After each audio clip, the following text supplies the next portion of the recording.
Uber, a great way to get around.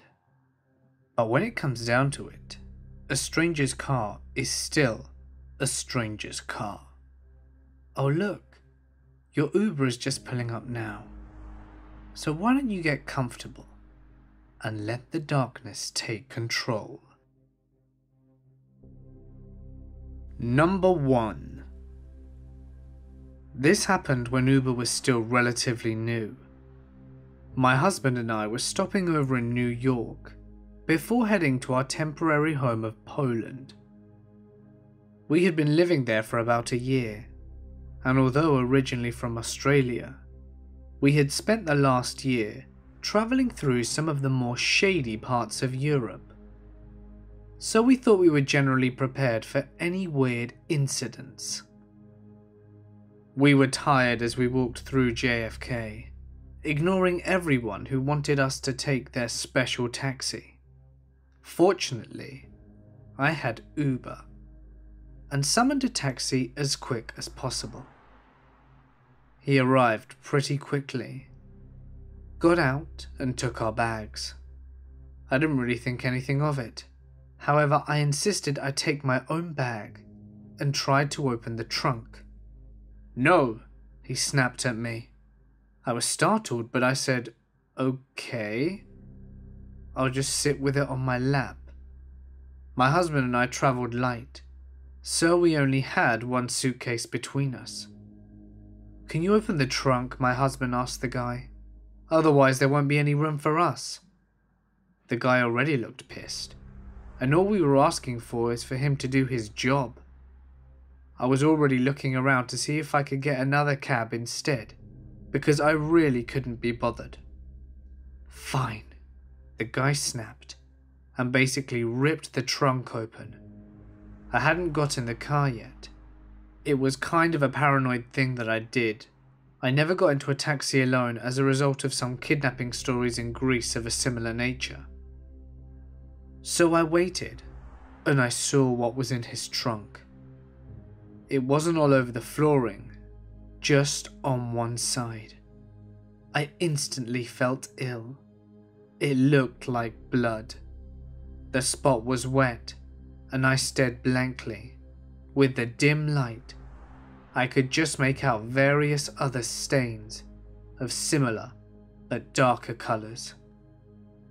I barely began to process it all until the suitcase was in and the trunk door was slammed shut. I was now wide awake. I didn't want to get into the Uber. Everything was wrong. This was a mistake. "What's the hold-up? Get in," the Uber guy yelled at us.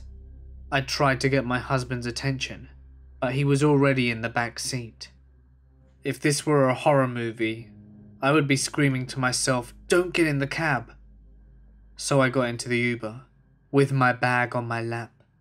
I clutched it as we spun around the corners, went sharply forward at brake slamming. I felt ill, and I couldn't stop thinking about what I'd seen. Was it real? Halfway through my haze, I realised this was not the way.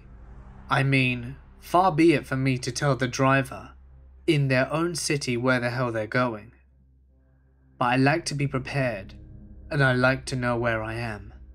And he wasn't trying to mug us off, taking us the touristic scenic route. He was just going the wrong way. "You're going the wrong way," the words fell out of my mouth. The guy said nothing. He didn't flinch. He didn't move. "What?" my husband asked. "We're going the wrong way."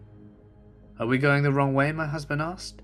"We are going the wrong way," I repeated. My husband is not one to take shit from anyone. "Hey man, don't think you can screw with us. We're not paying you any more, so don't piss around and take us where we're going to, or I'm calling the cops." He had no idea why I was freaking out. I didn't care about the money. I just thought we were pawns in this crazed guy's master plan. We were going to swim with the fishes in the Hudson or something, because I was going crazy and my mind was wandering. There was blood in the trunk. Thoughts rushed through my head. Perhaps he was taking us to some serial killer warehouse with all his serial killer cab driver friends to slaughter us. The driver immediately slammed on the brakes at a set of lights. I'm pretty sure this isn't an Uber, I muttered to myself. But the cab driver spoke up. Do you see the sign? It is an Uber, he snapped. Then why don't you do your job? My husband snapped at him, without a second thought. Perhaps the guy thought it was too much trouble. One loudmouth Aussie bogan and his crazy wife, because now he turned around and started going the right way. We got to the hotel, and I made sure to check the trunk again, but it was darker now and I couldn't see anything clearly, except for lots of shredded rags with a deep rust colour staining them all. Number 2. This interesting encounter happened to me not too long ago, when I was working for Uber. I was sitting in an apartment building parking lot, just waiting to see the next potential delivery pop up on my smartphone, when I suddenly hear a female scream very loudly. I looked around to try to determine the source, and as I was doing so, I heard a young man yell angrily towards the parking lot, but I couldn't see where he was. Yet I could hear this man scream profanities, and he was getting gradually louder. Finally, I could see a man running around the other parked cars in my direction. At first, I thought he was chasing after someone, but I didn't see anyone else running by. And that's when it hit me. He was ticked off and was coming after me. Like I said before, I'd been sitting in my car minding my own business, and I had no idea where this scream came from, or who the man was running towards me with a look of pure hatred in his eyes.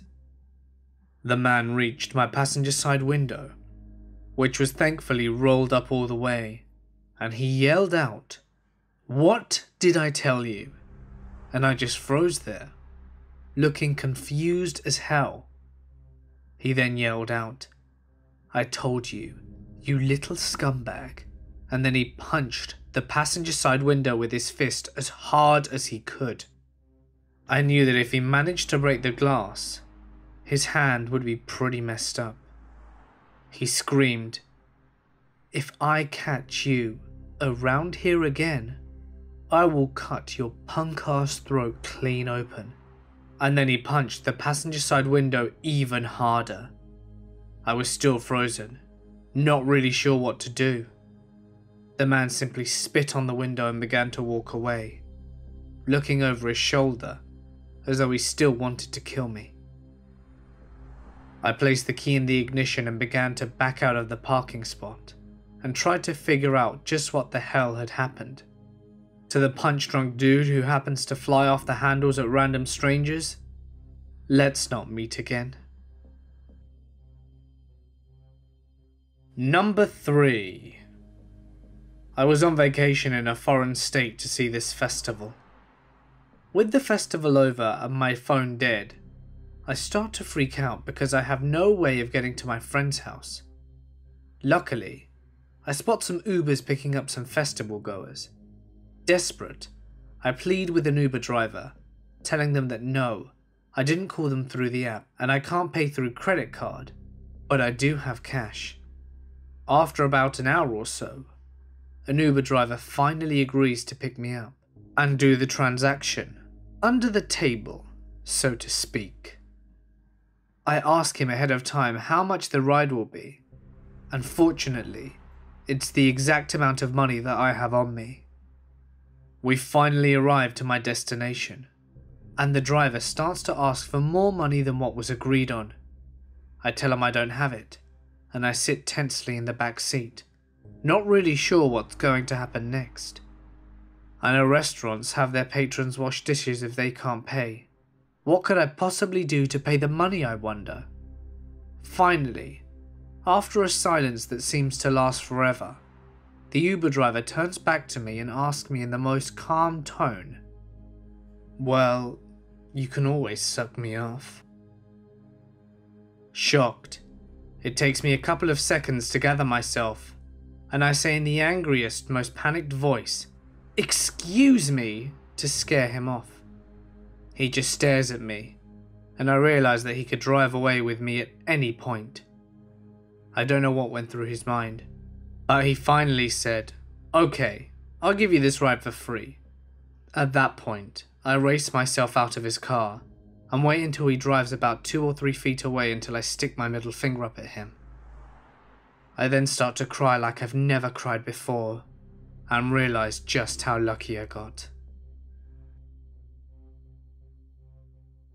Number 4. I'm a female college student that lives with my sister in her hometown, in a nice part of the northwest of Atlanta. She travels most weeks for work, so I'm alone most of the time with my dog. One night I went to the bars in Buckhead with my friend and returned home in an Uber about 1. I was sober and she was quite drunk. This detail is important. We go to see my friend who's the manager at the bar and prepare to head out. Whilst we're waiting for our driver, I see 2 guys eyeing us up, especially my friend who's obviously intoxicated. I just figured that they were creepers from the bar next door and went on our way. Once we get back and go to sleep, she stays downstairs watching TV, and she wakes me up to complain of my dog acting strange and growling at the back door, right above the backyard. I figured it was just a coyote, and she told me she felt uneasy, and immediately the doorbell rings. It's a man claiming to be from Lyft, and that we'd apparently left a charger in his car, and that we should come and get it. First of all, we took Uber, not Lyft, and secondly, this guy is a completely different race from our driver. My friend, in her drunkenness, insists that it's her cord, and to turn off the alarm so that she can go get it. Hell no, it's a trap. I say he's mistaken, and he insists. I open the door so that she can go home, after politely telling him to piss off. He attempts to break the door down, so I yell for my friend to get my gun whilst I go downstairs to set the alarm so that the police will come. It is at that moment that I then realise that someone is also trying to break into the back door, and I haul my ass upstairs to find an empty gun case. My sister had hidden it for some reason. So now we're trapped, with no protection. After a few more terrifying minutes, they give up when they hear the police sirens and take off towards the woods. I go back to the bar the next day to collect my coat, and my friend told me how he saw the creepers were watching us, and that they followed our car out of the parking lot, but didn't think to warn me, because he assumed it would be nothing. A few days later, he tells me that there have been reports of serial rape in the area, and that they appear to be targeting bars where college girls attend. I can only imagine what would have happened to us if they had gotten in. So dear serial rapists, I've got my gun back now. Never come back to my house, because I've got bullets with your faces on them. Hey guys, it's Mort here, and thank you so much for listening. I just want to point out that I actually use Uber a lot. But of course, it doesn't mean that nothing bad ever happens. In the past, when I asked you guys if you wanted me to stream, some of you guys expressed your interest, and for the first time ever, I'll be streaming. If you want more details, click the pinned comment in the comments section, and whilst you're there, why not let me know what you thought of this video and smash that like button, as it really helps me out. Remember that if you've had a creepy or paranormal experience that you wish to share, feel free to send it to my email, which you can find in the description. You can also follow me on Instagram and Twitter at The Mortis Media for some secret stuff you won't find anywhere else. But anyway guys, for now I'm gonna sign off. Stay awesome, and I'll see you in the next one.